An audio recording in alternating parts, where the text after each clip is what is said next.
আদর করে মানুষ আল্লাহ বানায়া কেমনে দিবেন ক্ষতির মধ্যে ফেলিয়া। আল্লাহর যত সৃষ্টি আছে, আকাশ বলেন, জমিন বলেন, গাছ বলেন, তরুলতা বলেন, পশু পাখি যা বলেন, গ্রহ বলেন, চন্দ্র বলেন, যা কিছু আপনি দেখতেছেন আল্লাহর যত সৃষ্টি, সমস্ত সৃষ্টিকে আল্লাহ শুধু বলেছেন কুন, সঙ্গে সঙ্গে ফায়াকুন। কুন মানে কি? হও, আর সঙ্গে সঙ্গে হয়ে গেছে। শুধুমাত্র মানুষকে, আমাদের মানুষের আদি পিতার নাম কি? আদম আলাইহিস সালামকে আল্লাহ কুন ফায়াকুন শব্দ দিয়া সৃষ্টি করে নাই। আল্লাহর কুদরতি হাত, আল্লাহর হাত আছে না নাই?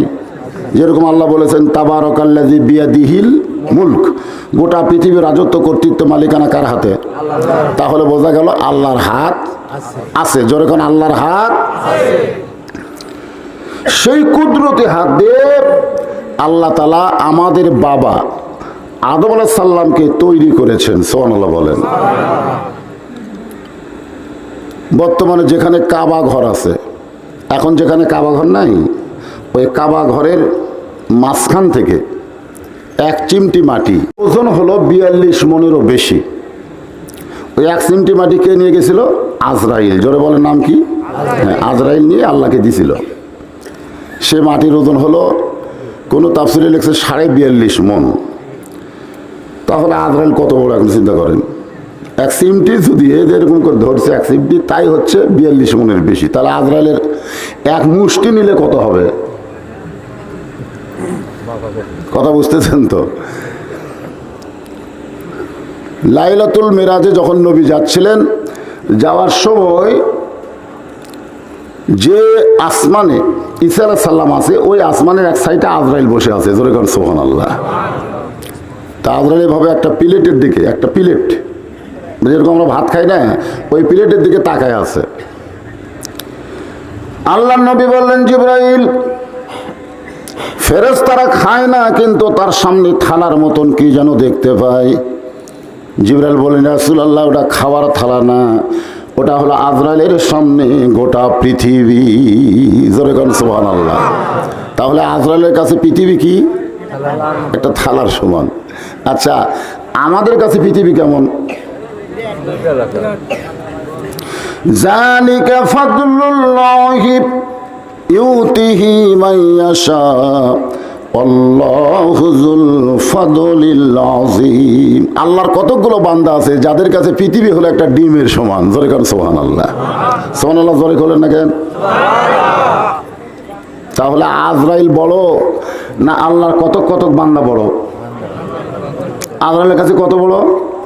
থালার মতো, আর তাদের কাছে ডিমের মতো। হয়তো বলবেন, হুজুর, এটা কেমনে সম্ভব? এই সম্ভবটা কেমনে? একটু মনোযোগ দিয়ে শোনেন।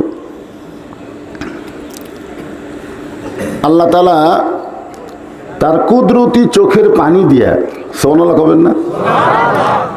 দুনিয়ার কোনো পানি না, কুদরতি চোখের পানি দিয়া আদম আলাইহিস সালামকে তৈরি করেছে। জোরে কোন সুবহানাল্লাহ। কারণ শুকনা মাটি, ওটা তো শুকনা দিয়ে তো তৈরি করা যাবে না, ওটা কি কি করা লাগবে? আপনারা গিয়ে দেখবেন যে ইট যে তৈরি হয়, ইট, এই ইট কি মাটি দিয়ে তৈরি হয়? খালি মাটি। ইটের একটা ফর্মা আছে না? জোরে কেন আছে? এই ফর্মার মধ্যে মাটি ঢুকতে গেলে সে মাটিটাকে কি করে? আপনারা দেখছেন? হায় হায় হায়, ও মাটির যা সাইজ করে, বুঝলেন? সাইজ করার পরে ফর্মার মধ্যে তোলে। তৈরি যখন সম্পন্ন হয়ে গেছে, তখন আল্লাহ তাআলা ঘোষণা দিলেন, লাকাদ খালাকনাল ইনসানা ফি আহসানি তাকওয়িম। মানুষের চেহারাকে, এই যে চেহারা অবয়বকে আল্লাহ তাআলা সবচাইতে সুন্দর করে সৃষ্টি করেছে। বলেন সুবহানাল্লাহ। আল্লাহ সমস্ত ফেরেশতাদের লক্ষ্য করে বললেন, রে ফেরেশতারা, তোমরা এসে দেখো আমি আল্লাহ কি বানাইছি। আল্লাহর আহ্বানে সমস্ত ফেরেশতা এসে আদম আলাইহিস সালামকে এক নজর দেখার জন্য ভিড় শুরু করলেন। ভিড় বোঝেন আপনারা? এই যে একটা বক্তায় হঠাৎ বের হচ্ছিল, নাম হলো আজাহারি, নাম শুনছেন? আজাহারি। উনি একটা মাহফিলে যাচ্ছেন, সেটা হলো রংপুরের পীরগঞ্জে, দিনের বেলা। যে মাহফিলের লোকজন বসার যে সিস্টেম সেটা হচ্ছে লাখ দুয়েক, কিন্তু মানুষ গেছে 10 লাখের বেশি। এখন মনে করেন জায়গা ছোট, মানুষ বেশি, একেবারে 6-7 কিলো দূর থেকে গাড়ি ঘোড়া, মানে যাওয়ার মতন, আপনি গাড়ি চলে যাবেন সে বুদ্ধি নাই, মানে গাড়ি ঘোড়াতে রাস্তাঘাট সব ব্লক। অনেক লোক হাজার হাজার টাকা খরচ করে গাড়ি নিয়ে গেছে, কিন্তু তারা ফিরে আসতেছে আর বলতেছে গেলাম ঠিকই, কিন্তু দেখাটাও হলো না। গেলাম ঠিকই, তা আপনারা বলেন তো, যত মানুষই ওখানে যে দেখতে গেছিল আজহারিকে, সেই মানুষের চাইতে ফেরেশতার সংখ্যা কম না বেশি? মানে প্রত্যেকটা মানুষের সাথে কয়টা করে আছে? কয়টা করে আছে? যখন আল্লাহ বললেন আমি কি বানাইছি, এইটা দেখার জন্য আল্লাহর কোটি কোটি ফেরেশতারা ভিড় করলেন। এর ঘাড়ের উপর লাফ দেওয়া ওঠে, ওর ঘাড়ের উপর লাফ দেওয়া ওঠে, শুধু এক নজর আদমকে দেখার জন্য। সঙ্গে সঙ্গে আল্লাহ বললেন ফেরেশতারা এইভাবে আদমকে দেখতে পাবে না, আদমকে যদি দেখতে চাও তাহলে তাওয়াফ শুরু করে দাও। সুবহানাল্লাহ বলেন। গোটা পৃথিবী থেকে মক্কা মদিনায় মানুষ কত যায় আপনারা জানেন? আমি তো 2 বার গেছি, 50-60 লক্ষ লোক। আর আজহারিক দেখবে গেছে কত লোক? 10 লাখ। আজ পর্যন্ত কোনোদিন কোনো লোক এসে বলছে যে এত মানুষের ভিড় আমি কাবা দেখতে পেলাম না? এ কথা কে কইছে? বরং কি কইছে? কাবা লাইড়ে আছে দেখছি পরে। তাহলে এত লক্ষ লক্ষ মানুষ হওয়ার পরেও কাবা দেখতে যদি কোনো অসুবিধা না হয়, তাহলে 10 লক্ষ মানুষ গিয়ে আজহারিকে দেখতে পেল না কেন? লক্ষ লক্ষ মানুষ কাবা দেখতেছে, কারণ কি? দেখারও একটা সিস্টেম আছে, দরকার আছে না নাই? এই সিস্টেমটা কে বলে দিলেন? যে আদমকে যদি দেখতে চাও তাহলে তোমরা ঘুরে ঘুরে তাওয়াফ শুরু করে দাও। সুবহানাল্লাহ। যখন দুনিয়ার কোনো কাবা ছিল না, যখন দুনিয়ার কোনো কাবা ঘর তৈরি হয় নাই, তখন ফেরেশতাদের কাবা হলেন আমাদের আদম বাবা। সুবহানাল্লাহ বলবেন না? আমাদের কাবা আছে মক্কায়, আর ফেরেশতাদের কাবাকে জোরে বলেন। সমস্ত ফেরেশতারা যখন তাওয়াফ শেষ করলেন, মানে 7 পাক দিলেন, জোরে কোন কয় পাক? দেখা শেষ। তখন আল্লাহ বললেন উসজুদু লি আদামা, শুধুমাত্র তাওয়াফ করলে হবে না, আদমকে সেজদা করো। সঙ্গে সঙ্গে ফেরেশতাদের মধ্যে একজন, যদিও ফেরেশতা নয় কিন্তু ফেরেশতাদের মধ্যে বড় হয়েছে, ওর নাম আগে ছিল আজাজিল। জোরে বলেন নাম কি? এরপরেই কিন্তু হয়ে গেছে ইবলিস। শুধু একটা সেজদা না করার কারণে যদি ইবলিস হয়, আর যারা 5 ওয়াক্ত নামাজ পড়ে না, এরা কি হয়েছে? মসজিদের উন্নয়ন কল্পে মাহফিল, বড় হরিপুর জামে মসজিদ, ইল্লা ইবলিস আবা ওয়াস্তাকবার, শুধুমাত্র অহংকার করে একজন সেজদা করলো না, তার নাম হলো ইবলিস।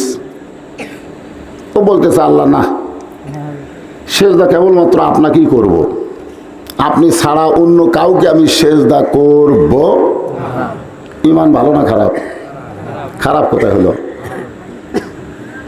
এত ভালো ইমান যে শুধু আপনাকে ছাড়া অন্য কাউকে সেজদা করব না।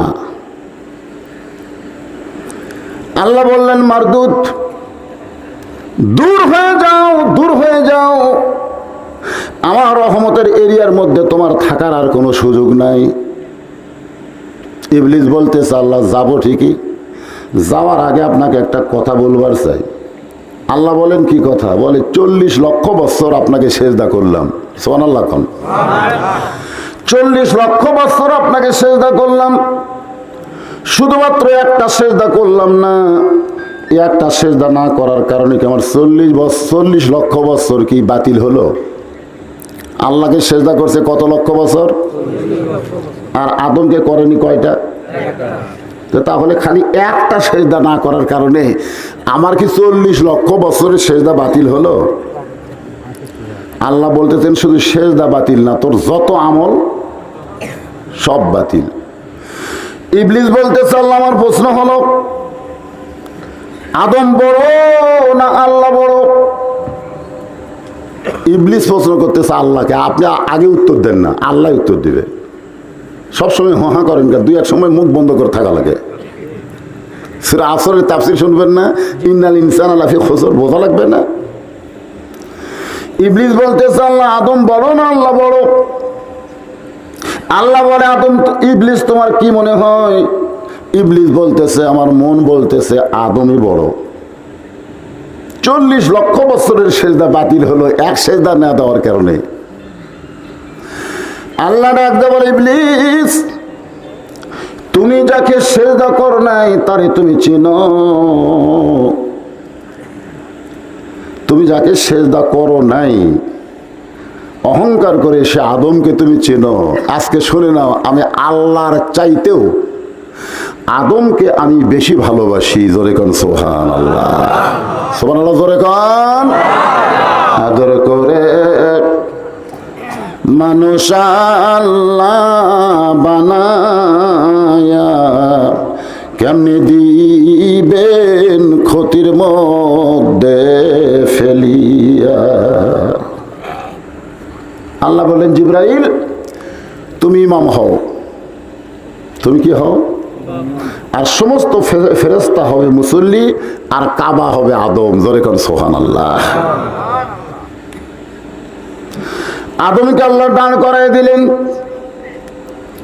জিবরাইলকে হইতে বললেন ইমাম, আর সমস্ত ফেরেশতা হয়ে গেল মুসল্লি।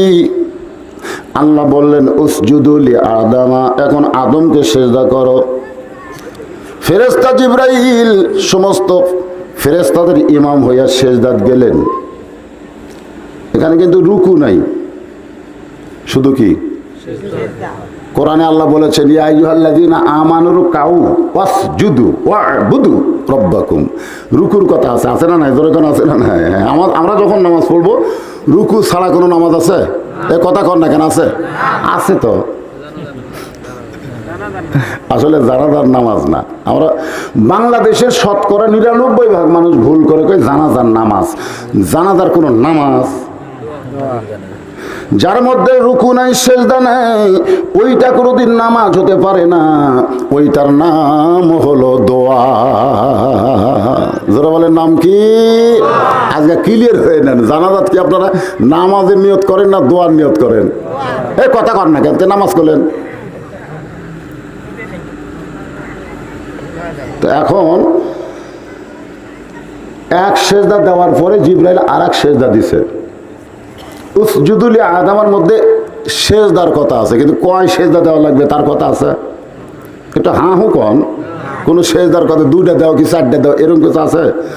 শুধু বলেছে আদমকে সেজদা করো। এক সেজদা দিলেই চলতো, কিন্তু জিবরাইল সেজদা দেওয়ার পরে আবার সেজদাত গেছে। তো এখন সমস্ত মুসল্লি ফেরেশতারা তারাও তো ইমামকে অনুসরণ করে কয় সেজদা দিছে? সেজদা যখন কমপ্লিট হয়ে গেছে তখন আল্লাহ ফেরেশতাদের বললেন এই উসজুদু শব্দের অর্থ কি? ফেরেশতা বলতেছে সেজদা করো। তো তোরা 2 সেজদা দিলি কেন? ফেরেশতা বলে আল্লাহ আমাদের কোনো দোষ নাই, দোষ হলো ইমামের।